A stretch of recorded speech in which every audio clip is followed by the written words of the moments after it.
1998 ஆண்டில் நமது தேசத்திற்கு தேவன் என்ன செய்ய போகிறார்? What God is going to do in this year 1998? உபவாசத்தில் அவருடைய சமூகத்தில் காத்திருந்த பொழுது, when I was waiting in the presence of God with fasting and prayer, இயேசு சொன்ன காரியங்களுள் சிலவற்றை உங்களுக்கு முன்பு வைக்க விரும்புகிறேன். Let me tell you a few things that Jesus told me. பயத்தோடும் நடுக்கத்தோடும் இதை நான் வைக்கிறேன். With fear and holy trembling I say this. அவர் ஆங்கிலத்தில் என்னோடு பேசினார். God spoke to me in English. அதை ஆங்கிலத்தில் எழுதி வைத்திருக்கிறேன். I have noted it down in English. அதை நான் வாசிப்பேன். And I'll read that. Brother Kumar தமிழில் அதை சொல்வார். அதை தமிழிலே சௌரன் சொல்லுவார். நம்பர் 1, முதலாவது, a strong leader will come in the center, chosen by God. தேவனால் தெரிந்து கொள்ளப்பட்ட ஒரு உறுதியான தலைவர் மத்திய அரசாங்கத்திலே வருவார். He'll be soft and clean in nature, but strong in administration. அவர் மிருதுவானவராகவும் காரியங்களை சுத்தமாய் செய்கிறவராய் இருப்பார். ஆனால் நிர்வாகத்திலோ மிகவும் கண்டிப்பாய் இருப்பார். There shall be a power struggle, but he will easily overcome it.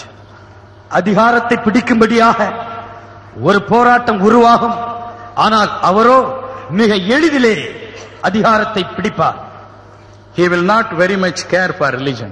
அவர் மதத்தை குறித்து அதற்கு அதிகம் முக்கியத்துவம் கொடுக்கிறவராய் இருக்க மாட்டார். So the churches will have no problem under him. ஆகவே அவருடைய தலைமையின் கீழ் சபைகளுக்கு எந்த ஒரு பிரச்சனையும் இருப்பதில்லை. This is about economic policies. இது பொருளாதார கொள்கைகளை குறித்த வெளிப்படுத்தல். He will not follow the already set in pattern of rules and regulations. இப்பொழுது ஏற்கனவே பழக்கத்தில் வைக்கப்பட்டிருக்கக்கூடிய பொருளாதார கொள்கைகளை அவர் தொடர்ந்து பின்பற்ற மாட்டார். He will follow only what is good for the country. He'll be a very pragmatic person. தேசத்திற்கு நன்மையான பொருளாதார கொள்கைகளையும் நடைமுறையிலே கைக்கொள்வதற்கு ஏற்ற பொருளாதார கொள்கைகளை மட்டுமே அவர் கடைபிடிப்பார்.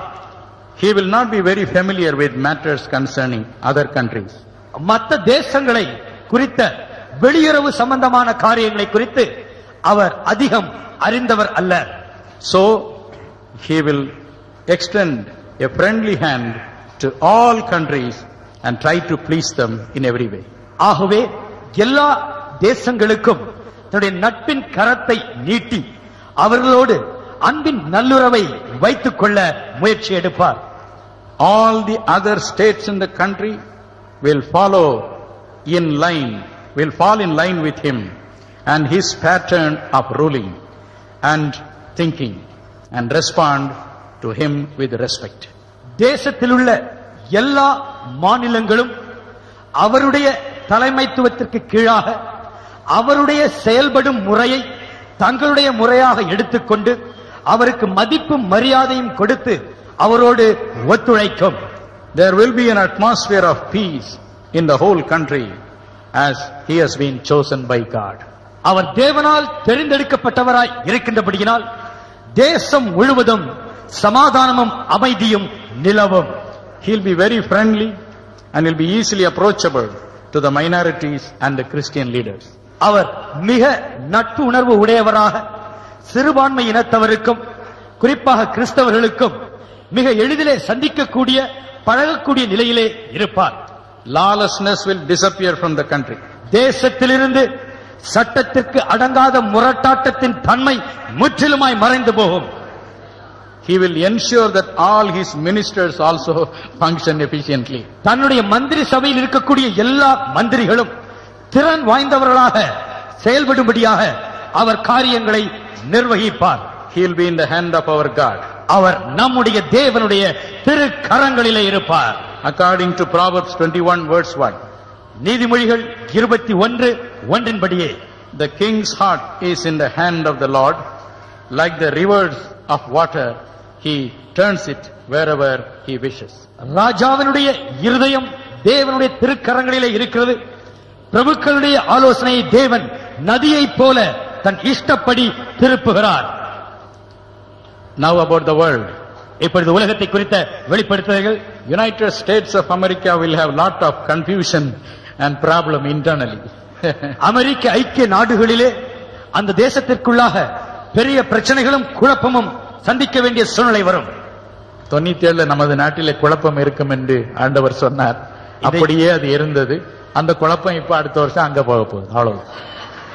In the year 97, the Lord had revealed that there will be a great confusion in our country, India. In the year 98, this confusion is being transported to the United States. America will become inefficient in world politics. அமெரிக்க ஐக்கிய நாடுகள் உலக அரசியலிலே பலவீனமாக மாறும். Russia will gain power and will start intervening at every stage and oppose the moves of the United States. ருஷ்ய தேசமானது பலத்தின் மேல் பலத்தை பெற்று உலகத்தின் காரியங்களிலே தலையிட்டு அமெரிக்க ஐக்கிய நாடுகளுடைய செயல்பாட்டை ஒவ்வொரு காரியத்திலும் தடுப்பது போல் முட்டுக்கட்டை போடும். இன்னும் பல நாடுகளை பற்றி சொல்லி இருக்கிறார். குறிப்பா ஒரு நாட்டை பற்றி நான் சொல்லி முடிக்கட்டும். God has also revealed to me about many other states. Let me mention about one particular country. Peace and prosperity will return to Israel. இஸ்ரவேலுக்கு சமாதானமும் செழிப்பும் திரும்ப வரும். Surrounding nations will develop a fear about Israel. இஸ்ரவேலை நினைத்து சுற்றி இருக்கும் நாடுகள் பயந்து நடுங்குவார்கள். The gospel of Jesus Christ shall pierce into the heart of every nation through the satellite television. Satellite television மூலமாக இயேசு கிறிஸ்துவினுடைய சுவிசேஷம் ஒவ்வொரு தேசத்திற்குள்ளாய் ஊடுருவி செல்லும். Hallelujah. Hallelujah. Hallelujah. Hallelujah. இவைகள் தான் முக்கியமானவைகள். These are most important things. ஆண்டவர் எல்லாவற்றையும் முன் அறிந்தவர். The Lord knows everything beforehand. இவற்றின்படி நமது நாட்டிற்கு சுபிட்சம் வரப்போகிறது. According to His word, there will be prosperity to our country. இந்த தேர்வுகளுக்கு பிறகு நமது நாட்டிற்கு ஒரு விமோசனம் வரப்போகிறது. After the general elections, there is going to be a prosperity for our country. தேசமே பயப்படாது. O land, fear not. மகிழ்ந்து களிகூறு. Be glad and rejoice. கர்த்தர் பெரிய காரியங்களை செய்வார். God will do great things. இந்த வசனத்தை பிரதர் ஜீவானந்தம் அவர் புத்தகத்துல எல்லாம் போட்டு வைப்பார். And Brother Jeevanandam always quotes this verse in all his books. நான் அதை பார்க்கும்போது இதெல்லாம் நடக்கிற காரியமான்னு யோசிக்கிறது உண்டு. I used to think whether these things will really happen. ஆனால் கர்த்தர் அப்படியே செய்ய போகிறார். But God says He will surely do it.